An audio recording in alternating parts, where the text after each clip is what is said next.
சொல்லுங்க. அப்புறம் சரின்னு சொல்லிட்டு என் பாட்டு என் வேலைக்கு போயிட்டு இருந்தேன். நான் ஹோம் சர்வீஸில் வந்து வேலை போயிட்டு இருந்தேன். ஆர்டி நகரில் இருக்குது பெங்களூரில். பேஷண்ட்டெல்லாம் சுகர் பேஷண்ட்டெல்லாம் பார்த்துக்கிறது. ஃப்ரெண்டுங்களே சில ஐடியாங்கள்லாம் கொடுத்தாங்க. சரி நம்மளுக்கு வந்து பேக்ரவுண்ட் சப்போர்ட் எதுவுமே இல்லை, நம்மளே சம்பாரித்து நம்மளே சாப்பிடணுன்றப்போ நான் தைரியமாக வந்து கொஞ்சம் காசு இது பண்ணுறதுக்கு போனேன் நான். இல்லை, எனக்கு புரியல. நீ வந்து செக்ஸ் ஒர்க்கரா? ஆமாம். அது எப்படி கன்வின்ஸ் ஆன நீ?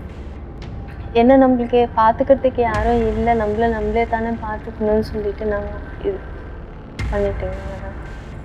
வேலை செஞ்சு சம்பாதிக்கலாமே, ஏன் இந்த தொழில்? இல்லை அப்போதுக்கு தெரியலைங்க மேடம். அது இது எந்த அளவுக்கு பாதிப்பு. என்ன சொல்லி கன்வின்ஸ் பண்ணாங்க ஒன்று? காசு வரும், அப்போ காசு சம்பாதிக்கணும்னு மட்டும்தான் மைண்டில் இருந்தது. மைண்டில் இருந்து காசு சம்பாரித்து நம்மளும் 4 பேர் மாதிரி நம்மளும் வாழலாம் அப்படின்னு சொல்லிட்டு நான் இது பண்ணுவேங்க மேடம்.